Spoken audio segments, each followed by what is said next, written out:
Things. The Bills paying a visit to the Chiefs, the fourth playoff meeting between Josh Allen and Patrick Mahomes. That's tied for the second most since 1950 and only behind ceiling first down, and the Chiefs do it again. They take the AFC Championship 32-29. They're going to face the Eagles in the Super Bowl. Mahomes 3 touchdowns, and he is now 4-0 against the Bills in the playoffs. It's just so hard to get to the Super Bowl, and I don't take it for granted. And to be able to do it again at Arrowhead was special. I mean, last year it was awesome. You get there and you win it, but you're at a different stadium. And then being able to win it at Arrowhead, and then you get that trophy on that stage, and you look around, and there's not a seat empty. It is a special place, and I'm glad that I get to be a part of Chiefs Kingdom and here in Kansas City, because these moments that I'll have for the rest of my life. And I'll tell you what, man, there's nothing better than playing in front of Arrowhead for an AFC Championship, man. They had that thing rocking, and more than ever, and we needed them more than ever, man. That Buffalo team was as good as we've ever played. I'm proud of our guys battling like they battled. I mean, Pat Mahomes was phenomenal. You know, Travis Kelce, their leadership, Chris Jones. You know, I can just go through all these guys. I mean, they didn't waver at all, and that's how they've been. But we're not done. So we're not done. We've got another game against a real good Philadelphia Eagles team, and we've got a lot of preparation to go before we have a chance to play them. I'm not exactly sure we can file this under breaking news, but Mahomes is already and obviously one of the most dominant playoff quarterbacks, period, ever. He now has 17 career wins, which puts him ahead of Joe Montana for the second most all-time. He's only behind Tom Brady. He's also up to 43 career passing touchdowns. That is already 5th most all-time, but his most impressive accomplishments? How about this? 5 Super Bowl appearances in just 7 seasons as a starter. As for the Bills, they haven't made one in over 30. You know, we're down 3 with the ball in Josh's hands, and I felt really good about our chances. I really did, and you know, give credit to their defense. They made the stops there, and then you know that one ball falls short. You know, the one to Dalton there. So you know, it's a shame. We had a great season, and you know, this is a team I'll remember for a long time. It's not fun. But to beat the champs, you gotta beat the champs, you gotta beat the champs, and we didn't do it tonight. I got so much pride in our guys, showing up each and every day, working as hard as they can. You know, guys truly adopted what we talked about this year going into it. Yeah, love these guys. You're just going to have more on this later, but who does Patrick Mahomes remind you of in terms of his gatekeeping at the Super Bowl? Oh, Michael Jordan. Yes, because he is keeping some of the great players from this era out of the game. Lamar, Josh Allen, they've been outstanding over the last 6 seasons. Their teams have each won over 70 games since 2019, including the playoffs. But for Buffalo in particular, that's the most wins by any team over a 6-season span without a Super Bowl appearance. 32-29. Mahomes is now 4-0 against Josh Allen in the playoffs. The Chiefs are on the cusp of a three-peat, something that no one thought was possible. And with this victory, Patrick Mahomes now has 17 postseason wins. He breaks the tie with Joe Montana for the second most wins of all time. He's only trailing one Tom Brady, who has 35 career playoff wins. Since Patrick Mahomes has become the starter, he came to start his second year, Ocho. AFC Championship game, they lost in overtime. Won the Super Bowl, lost the Super Bowl, lost in the AFC Championship game. Won the Super Bowl, back in the Super Bowl again. Has there ever been a better start to a career in the history of the game? The only thing I can think is comparable. Is Magic Johnson. That's the only thing, Ocho. That's the only thing. Now look, I go back, so I'm a little older than you, Ocho. But Magic, as a rookie, as a true rookie, won the title and was Finals MVP. Yes, sir. Didn't go back. The next year they won it again. He was Finals MVP. They went back again. They got swept. They went back again in '84. They lost. No, they lost to the Rockets in '84. They went back again. They won in '85. They lost in '86. They won '87 and '88. So the only thing I can think that can rival this Off the top of my head, and Ash just threw this up here as a thing of trivia. And chat, y'all feel free to chime in if the better start to a career. Magic is right there with him because Magic has what 3 Finals MVPs, 2 record. He has 3 MVPs, but it would have to see go back to there. But Ocho, Patrick Mahomes is sensational. I don't know what else to say. I don't either. I don't know what else to say about him. You say it all the time. Everybody says it all the time. When it comes to playing special in moments, when the game is on the line, when you absolutely need it, if there's somebody you would want to put the ball in their hands at a crucial time in the game, who else are you picking at the quarterback position out of everybody that's ever played outside of Tom Brady? Because I think you got to go with Mahomes. I'm going with Mahomes. I'm going with Mahomes. Even with Brady, if I take them at this point in time in their careers, I'm taking Mahomes because of one thing: his legs. Yeah. You see the 2 touchdown runs. You see the first down run. Yes. That's why I would take him because he can do everything. Brady, he can make every throw. He can make plays outside the pocket, and that's not the look. We know what Tom is. I still believe Tom is the GOAT. Right now, Mahomes just passed because I had him tied with Joe. Right now, I got him in second. Whoa! I got a question now. Now we have to have a conversation. Chat. Y'all got to stay with me real quick. Now we got to have a conversation when we talk about the GOAT. When we talk about the greatest quarterback of all time. If Mahomes is able to go to New Orleans, yes, you hear me? If he's able to go to New Orleans to that Superdome and perhaps pull off a 3-peat, we got to have a conversation. We're going to have a conversation, Ocho, but I don't think we can put him in front because he's still, even if he were to win, he's still 3 behind. Now, let's just say for the sake of argument, he goes back to the 4-peat, it's done. We ain't talking no more. Ain't nothing else to discuss. If Patrick Mahomes, let's get past this, that you're going to have that discussion because nobody else has ever done it. Nobody's ever done a 3-peat in the Super Bowl era. Has there been teams that win championships? Okay, yes. But we're talking about the Super Bowl. And when Mahomes, because here's the thing, Ocho, on third and 4, most teams are going to run the ball, burn 34 seconds off, 35, 36 seconds off the clock. That's not what Andy will do.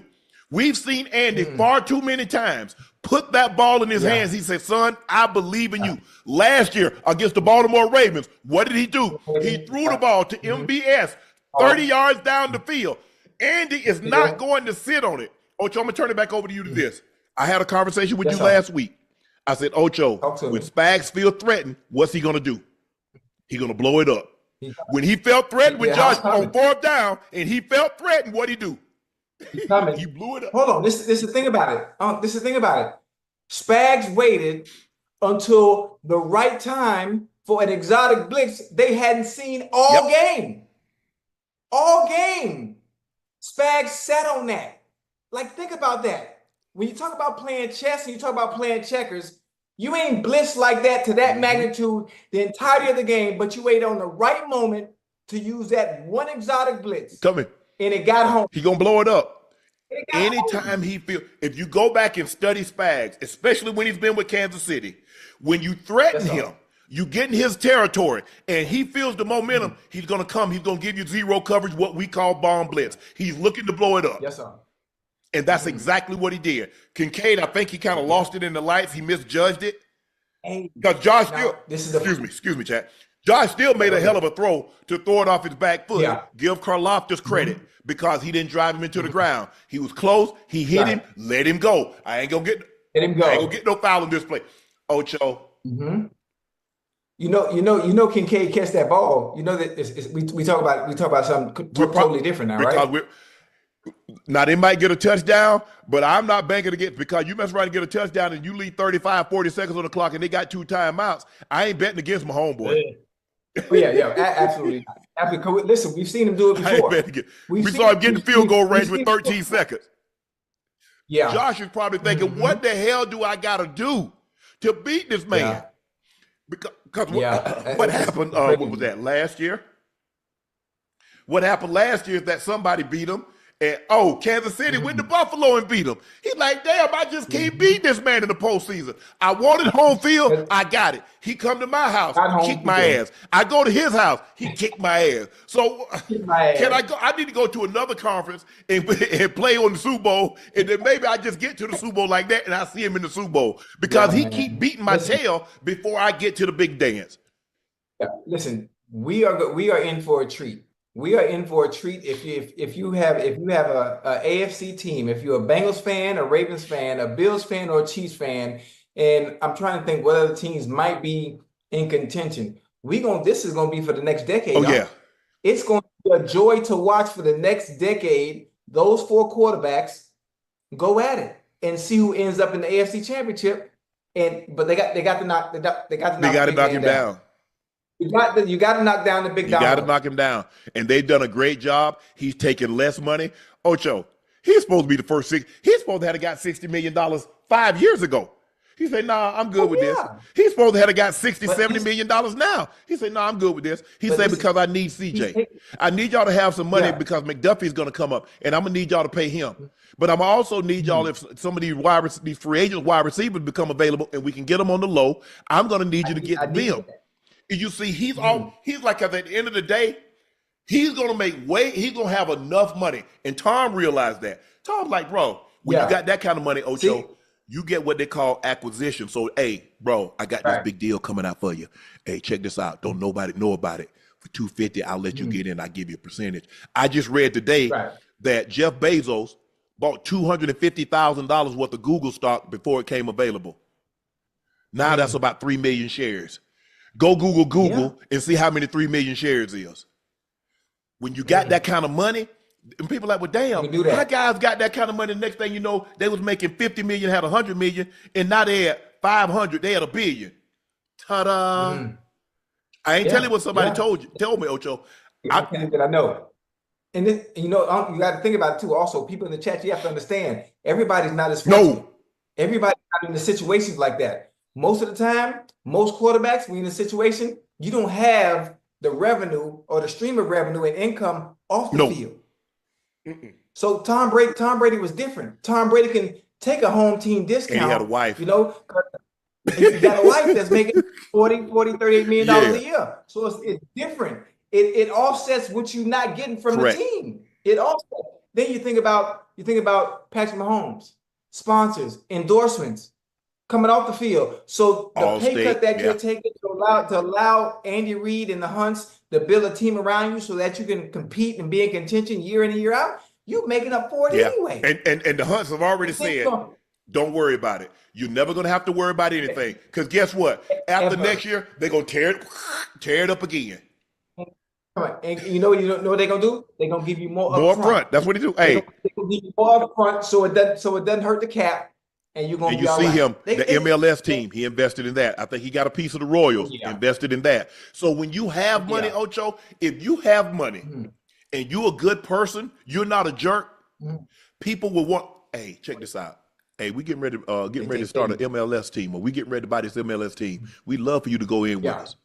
We just want your name. Gonna cost you X. Oh, really? Call your financial people, see if it's real on the up and up. Boom, there you go. That's how it happens. But I thought Josh played really well. And Ocho, I told you, I don't need him to be Superman. The one thing he didn't do, see, I thought the game was about to get out of hand until Patrick Mahomes fumbled that ball and gave Buffalo life. I thought that game was about to get out of hand, Ocho. I thought it was about to get. I said, "Oh Lord, have mercy." And then give Buffalo credit. They made, because they came out in the second half, Ocho, and I don't know if you agree with me or not. It seemed like they made a concerted effort to run the football. James Cook, Josh Allen. I forget the. Hold on, let me look at Davis Johnson. I thought they'd say, you know what? Let's run the football. They're playing this soft coverage. They try to play us with nickel, a 4-2-5. Let's run the football. And they started running the football, and Cook started having some success. Johnson had a run or two, but Kansas City. I mean, I really don't know what you say about Mahomes, because every play that he made, that he had to make, he found Juju about to get. He slings it to Juju, and Juju breaks. Y'all ever seen greatness so pure it leaves you speechless? That's what it's like watching Patrick Mahomes take the field every week. Confetti's been falling at Arrowhead come January so often, It's practically tradition now. Some folks might be feeling a little Chiefs fatigue, but let me tell you, we're all witnesses to history in the making. Number 15 ain't just playing football, he's redefining what a quarterback can do. The Chiefs are heading to Super Bowl 59 after a nail-biter of a win over the Buffalo Bills, taking the AFC Championship 32-29. That's 5 trips to the big game since 2019 with Mahomes at the wheel. And man, it ain't just about throwing the ball, it's about doing whatever it takes to get that W. He's outplayed Josh Allen in the postseason for the 4th time, proving once again why he's the king of clutch. Shoot, just give. 15 the ball and let him work his magic, said Chiefs wide receiver Hollywood Brown. He'll find the open guy or take it himself. He's going to be the greatest of all time. It's something else to be part of it. Mahomes finished the game hitting 18 of 26 passes for 245 yards and a touchdown. But it wasn't just his arm doing the talking. The Bills tried sticking man coverage and keyed in hard on Travis Kelce, but Mahomes had him guessing all day with his legs. He rushed for 43 yards on 11 carries and punched in 2 touchdowns, making the Bills' defense look downright confused. They were throwing extra attention on Travis, which opened up lanes for me to run, Mahomes said. In the playoffs, you got to keep 'em honest. Those reads I've been sitting on all season? I decided to pull the trigger today. Got to keep the defense playing true. And boy, did it pay off. Those 2 rushing TDs were the most he's had in a single playoff game, and he capped it all with a crucial 17-yard strike to Samaje Perine, clinching the Chiefs' ticket to New Orleans. Coach Andy Reid summed it up best. Pat Mahomes was phenomenal. Now, here's the wild part. The Chiefs are only the 4th team in NFL history to make 3 straight Super Bowl trips. And they've got a real shot at something even bigger, making themselves the first dynasty since the Patriots to win back-to-back titles. So here's the question, folks. Do y'all think this Chiefs squad is just dominating an era, or are they laying the foundation for one of the greatest legacies in American football history? Let's hear it. Drop your thoughts below.